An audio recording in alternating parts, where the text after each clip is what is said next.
하나님 말씀 열왕기하 9장입니다. 1절에서 13절까지 있는 하나님의 말씀입니다. 열왕기하 9장 1절에서 13절까지 있는 하나님의 말씀, 우리 함께 한 목소리로 봉독하겠습니다. 선지자 엘리사가 선지자의 제자 중 하나를 불러 이르되, 너는 허리를 동이고 이 기름병을 손에 가지고 길랏 라못으로 가라. 거기에 이르거든 nim시의 손자 여호사밧의 아들 예후를 찾아 들어가서 그의 형제 중에서 일어나게 하고 그를 데리고 골방으로 들어가 기름병을 가지고 그의 머리에 부으며 이르기를, 여호와의 말씀이 내가 네게 기름을 부어 이스라엘 왕으로 삼노라 하셨느니라 하고 곧 문을 열고 도망하되 지체하지 말지니라 하니, 그 청년 곧 그 선지자의 청년이 길랏 라못으로 가니라. 그가 이르러 보니 군대 장관들이 앉아 있는지라.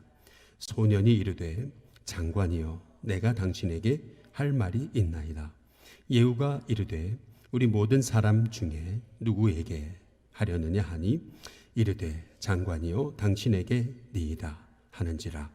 예후가 일어나 집으로 들어가니 청년이 그의 머리에 기름을 부으며 그에게 이르되, 이스라엘 하나님 여호와의 말씀이 내가 네게 기름을 부어 여호와의 백성 곧 이스라엘의 왕으로 삼노니, 너는 내 주 아합의 집을 치라.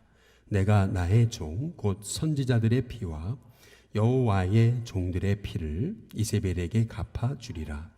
아합의 온 집이 멸망하리니 이스라엘 중에 매인자나 노인자나 아합에게 속한 모든 남자는 내가 다 멸절하되 아합의 집을 느밧의 아들 여로보암의 집과 같게 하며 또 아히야의 아들 바하사의 집과 같게 하리라.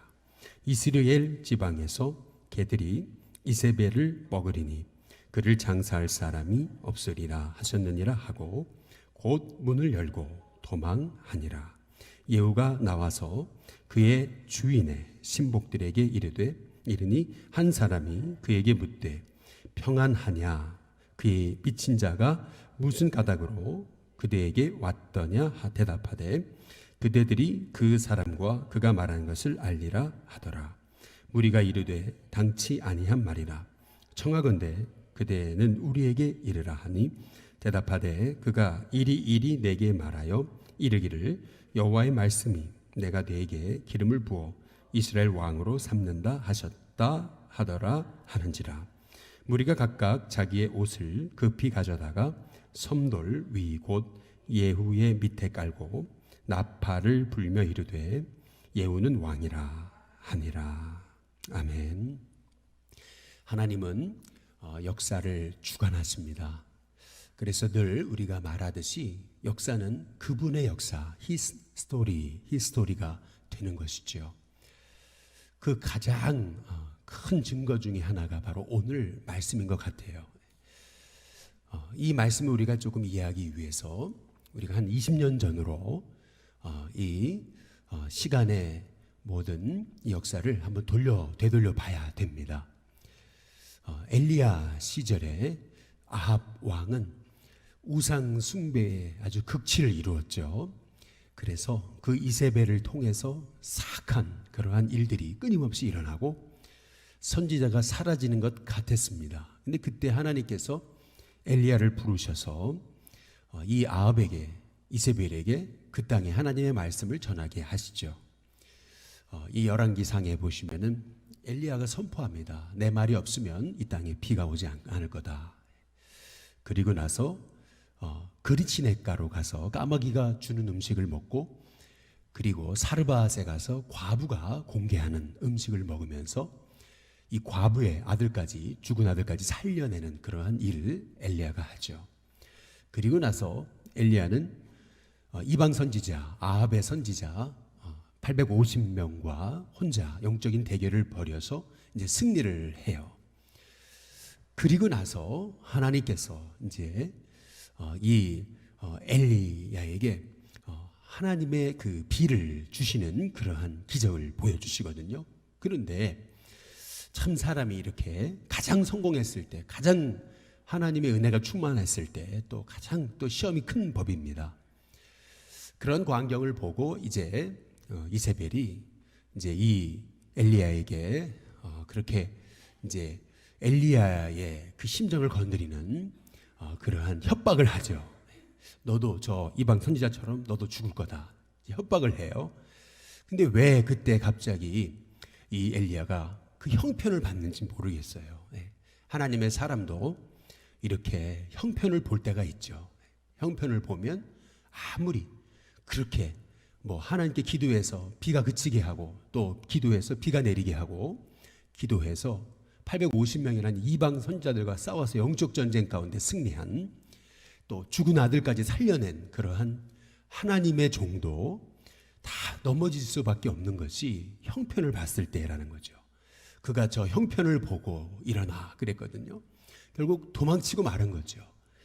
문제 앞에 서서 영적 그 하나님의 말씀을 가지고 그 전신갑주를 입고 굳게 서서 대적을 해야 되는데 이 엘리야는 그 형편을 보니까 도망치게 되죠. 결국에는 광야로 도망쳐가지고 로뎀나무에 이렇게 쓰러져 낙심하고 있었을 때에 하나님께서 그를 만나주신 것 아니겠습니까? 그런데 이 엘리야에게 있었던 그 고백, 죽고 싶다는 거, 더 이상 이제 나는 할 만큼 했다라고 하는 거죠. 그에게 심각한 아주 절망이 찾아오고 그것이 소위 일종의 우울증 증세라고 이제 말하고 있지 않습니까?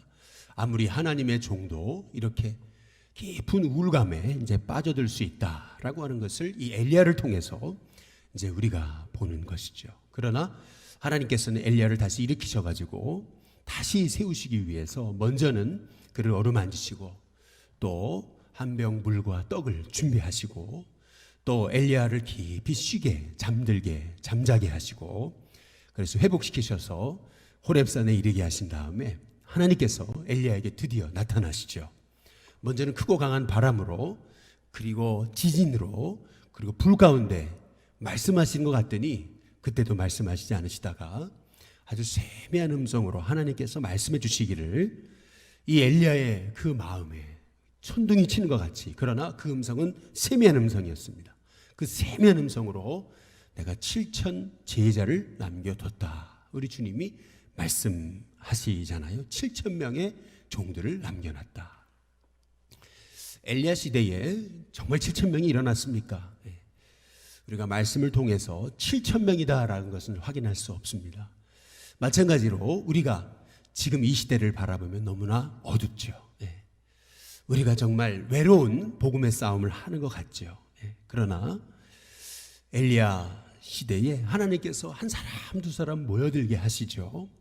이제 그리고 나서 엘리사를 통해서 나중에는 우리가 살펴봤듯이 선지 생도가 너무 많이 몰려오니까 그러니까 이 기거할 곳이 없어가지고 요단에다가 집을 자기 손수 지어야 될 정도로 그렇게 하나님이 제자들을 일으키시는 역사를 그 말씀대로 성취시키시는 것을 이제 우리가 이제 볼 수 있는 것 아니겠습니까? 이제 마찬가지로 하나님께서 그때 엘리야를 부르시면서 7천 명을 남겨놓으셨다 하실 때 이제 주셨던 말씀이 아람 왕 하사엘에게 기름을 부어 아람 왕이 되게 하고 그리고 예후에게 기름을 부어 이스라엘 왕이 되게 하라 라고 이제 말씀하시거든요.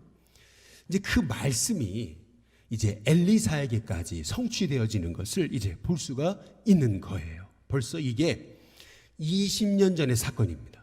20년 전에 있었던 일이에요.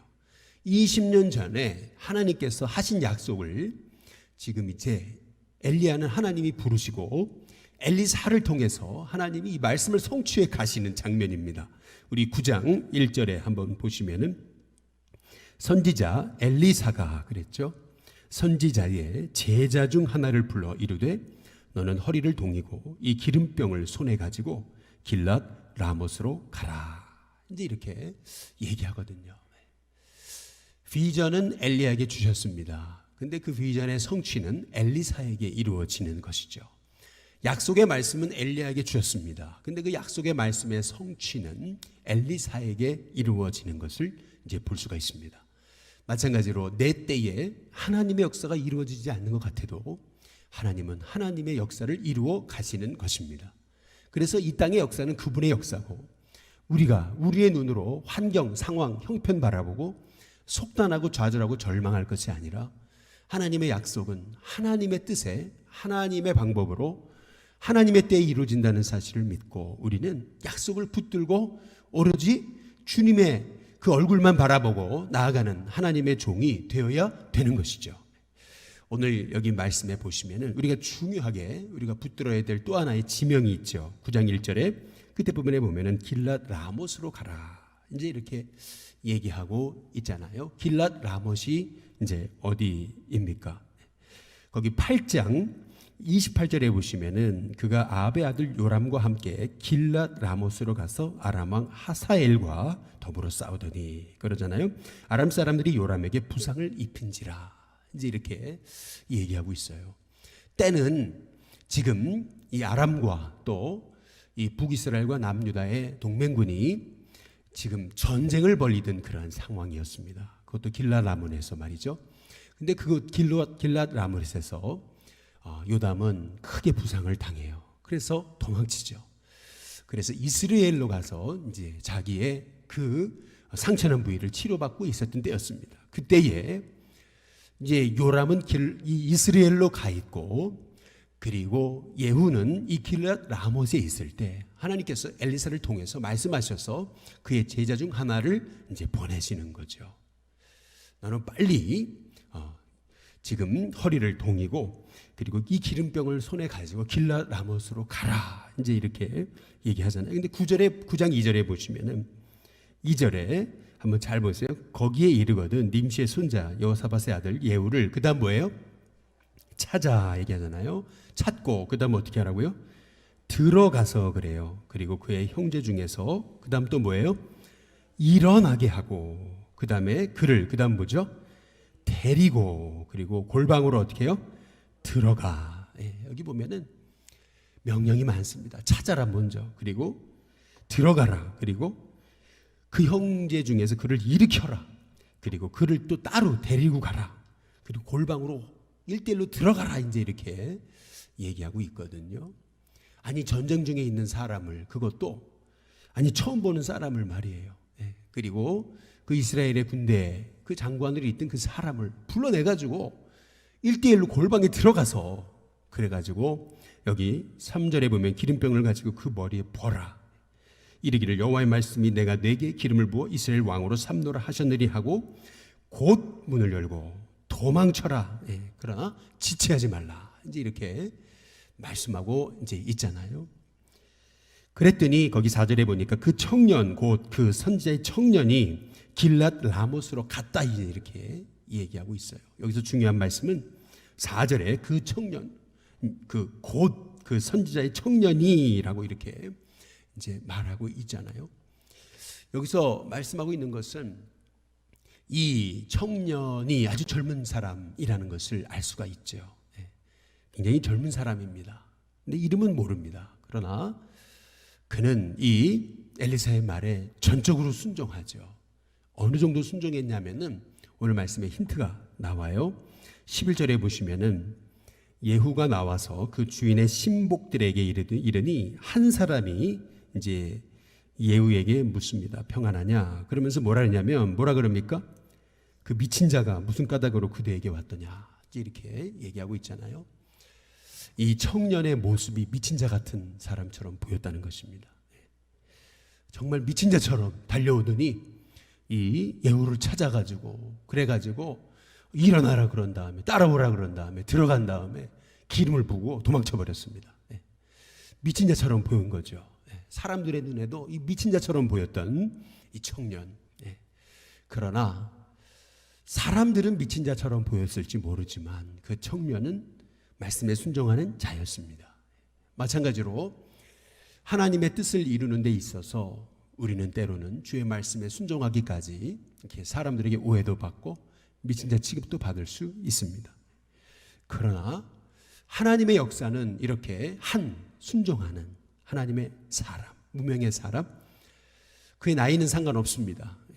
그의 어떤 능력은 상관없습니다. 오늘 말씀에도 청년, 어떤 경험이 많은 것도 아닙니다. 그냥 청년입니다. 그 선지자의 청년이라고 얘기하고 있습니다. 청년이라는 단어를 2번이나 사용하고 있죠.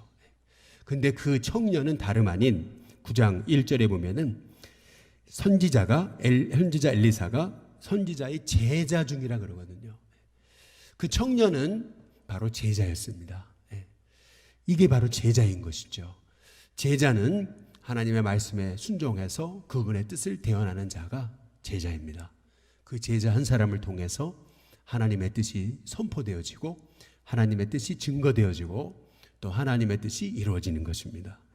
오늘 말씀을 통해서 우리가 보게 되는 것은 하나님은 지금도 하나님의 약속하신 것, 그것이 20년 전이든 30년 전이든 70년 전이든 하나님은 하나님의 약속하신 바를 이루시는데 그 약속하신 바를 이루시는 데 있어서 하나님의 뜻을 행하는 주님의 그 비밀은 바로 순종이라고 하는 한 주님의 제자를 통해서 이루어지고 있다라고 하는 것을 우리가 살펴보게 되는 것입니다. 그 순종하는 사람은 세상 사람들의 눈에 미친 자처럼 보이기도 합니다. 그러나 그러한 주님의 뜻에 순종하는 한 종을 통해서 하나님은 하나님이 택한 자에게 기름을 부으시고 하나님께서 하나님의 계획하신 뜻을 이루시는 것을 볼 수가 있습니다. 물론 예후라는 사람은 이거 우리가 나중에 보게 될 것이지만은 예후라는 사람은 정말 신실한 주님만 섬기는 진실한 주님의 종은 아닙니다. 이 예후라고 하는 사람은 굉장히 아주 치밀하고 어떨 때는 잔혹하기도 하고 이제 그런 면이 있는 사람이기도 합니다. 그러나 그럼에도 불구하고 하나님께서는 이 예후를 들어서 이 아방의 이 집을 심판하는 하나님의 도구로 쓰고 계시다는 사실을 우리가 생각하게 될 때에 하나님의 이 역사는 우리가 생각하지 못한 방법으로 생각하지 못한 사람을 통해서 하나님의 뜻이 이루어지고 있다라고 하는 사실을 우리가 봐야 되는 것입니다. 우리의 삶 속에 너무나 혼란스럽고 또 이러한 때에도 하나님의 역사는 이루어지고 있는가? 저 사람을 통해서도 하나님의 역사가 이루어질 수 있을까? 그러나 하나님의 하시는 역사는 우리의 판단과 생각과 방법, 우리의 견해를 초월합니다. 그래서 예후를 통해서도 하나님 일하시는 거고 심지어는 아람 왕 하사엘을 통해서도 하나님이 일하시는 거였습니다.